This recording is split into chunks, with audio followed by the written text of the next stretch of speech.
Now I have the honor to introduce the Prime Minister of Greenland, Kuupik Kleist. Kleist has a degree in social sciences, social studies from Roskilde University Center in Denmark, and he then taught journalism in Nuuk for a few years before becoming a minister for transportation and infrastructure. In 1996, Kleist was appointed Director of the Foreign Office of the Greenland Home Rule Government. He was a member of the Danish Parliament from 2001 to 2007, representing the Inuit Ataqatigiit Party. And since 2007, he's been a leader of the party, which is a leftist political party which works toward Greenland's eventual full autonomy from Denmark. The party received the most votes in the 2009 election, and in June 2009 he was elected the 5th Prime Minister of Greenland. Kuupik Kleist, please.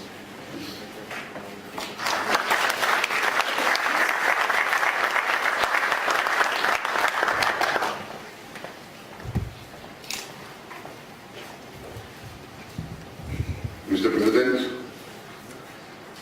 dear Excellencies, ladies and gentlemen, dear friends, it is truly an honor to speak to you in this opening of the Northern Research Forum. I am honored that I've been asked to speak here today.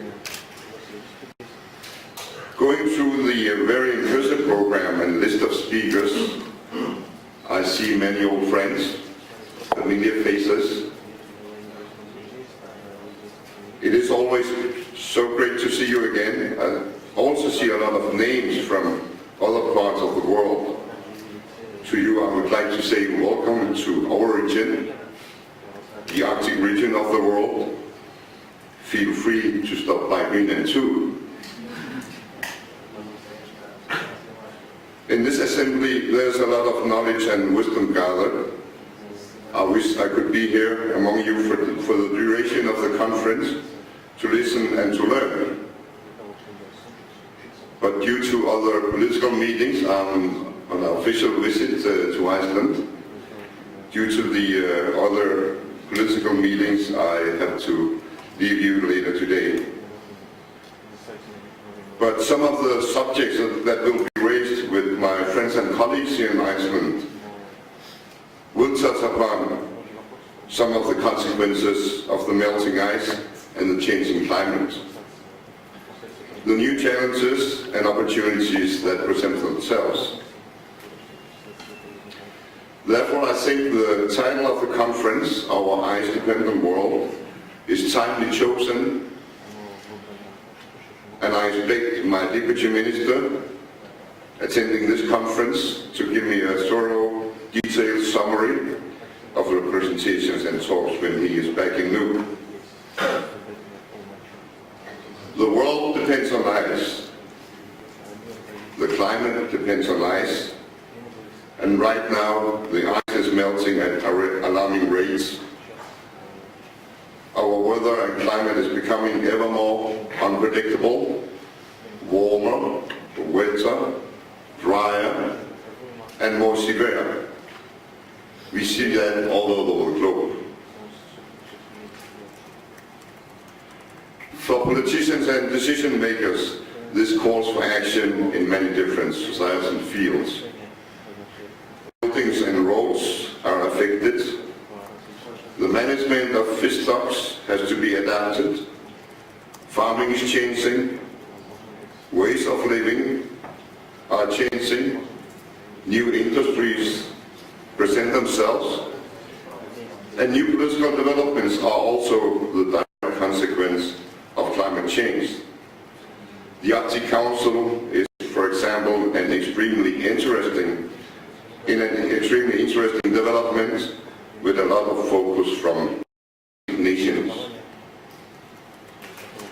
To react and adapt to all these changes, politicians and decision makers need expert advice from you. In this region, we experience firsthand and with great impact. This has made our region the showcase of the world with regards to climate change. Much of the media's focus has been on polar bears and ice, and rightfully so. But I would also like to stress, and this is perhaps the most important message I have been giving to many journalists, politicians and other good people I have met. A message is also underscored, I also underscored at the recent Arctic Council in Nuuk, and that is that the Arctic is not only about polar bears and ice. People actually in the Arctic. People have lived in the Arctic for thousands of years, and people will continue to live in the Arctic with their thousand-year-old roots, cultures and communities. Climate change poses great challenges to us, the peoples of the Arctic, and we need to adapt. Challenges and changes to our ways of living, to our hunters in the pursuit of game, to our fishermen following the fish stocks, giving them a longer open window of fishing opportunities, which again puts pressure on fishing quotas and stocks. Changing temperatures in the sea has an effect on the stocks too. Therefore, we need continued focus on sustainable utilization of our living resources. But climate change also presents us with new opportunities. Our farmers in the south are ever experimenting and cultivating new lands, growing new kinds of vegetables. The mineral and oil activities still continue to rise. Renewable energy resources are developed and more potentials researched into. Cruise ships bring in more tourists, sailing higher up the north in the summer, and even go through the Northwest Passage, and I'm certain more will come. We will do our utmost to address the challenging times, but we will also embrace the new opportunities. It cannot be any different. Every part of the world, every society must adapt to changing living conditions. And one way to adapt to the climate change is to embrace the new opportunities. When embracing new opportunities and opening up to new industries, then we have to make sure that this happens in close collaboration with the peoples of the Arctic. The Arctic peoples must be heard, and they must take part and not be placed as outside spectators to the developments in their own homes. This is the only way forward. Some of the new opportunities within the mineral and oil sector presents immense potentials. But with these new activities, there's also a risk to our environment, and here we do not want to compromise. I do believe that we can take advantage of the opportunities and still set and demand the highest environmental standards by using the best available technology and demand highest safety measures. Profits and care for the environment can and must go hand in hand.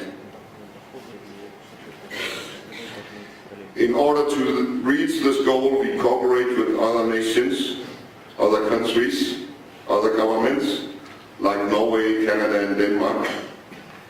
And we are open for dialogue and cooperation with constructive NGOs. We can always learn more, become better, but this must be done through respectful cooperation and dialogue. And some of this cooperation will also happen under the Arctic Council umbrella. The Arctic region is not just a region where new potentials present themselves. It is also a region where boundaries may change, first and foremost as a result of possible claims based on continental shelves of the states surrounding the Arctic Ocean. This will happen in an orderly and peaceful manner. The states bordering up to the Arctic Ocean have, through the Ilulissat Declaration, obligated themselves to reach agreements in the region through constructive and peaceful means based on international law. The claims from different countries for extending the continental shelves will, for example, be submitted to the UN law of the Sea Commission on the limits of the continental shelf. As is very obvious, the Arctic region is a region buzzing evermore with activities of all kinds, including academic conferences and political initiatives in all areas. Therefore, Greenland, together with Denmark and the Faroe Islands, has recently agreed upon a new Arctic strategy in order to coordinate and plan our political initiatives, values and goals of the Kingdom of Denmark. This is necessary. We did present our new Arctic strategy a couple of weeks ago in Copenhagen. With this, I wish you a very fruitful conference, and I look forward to seeing you in Nuuk in a few days. Thank you.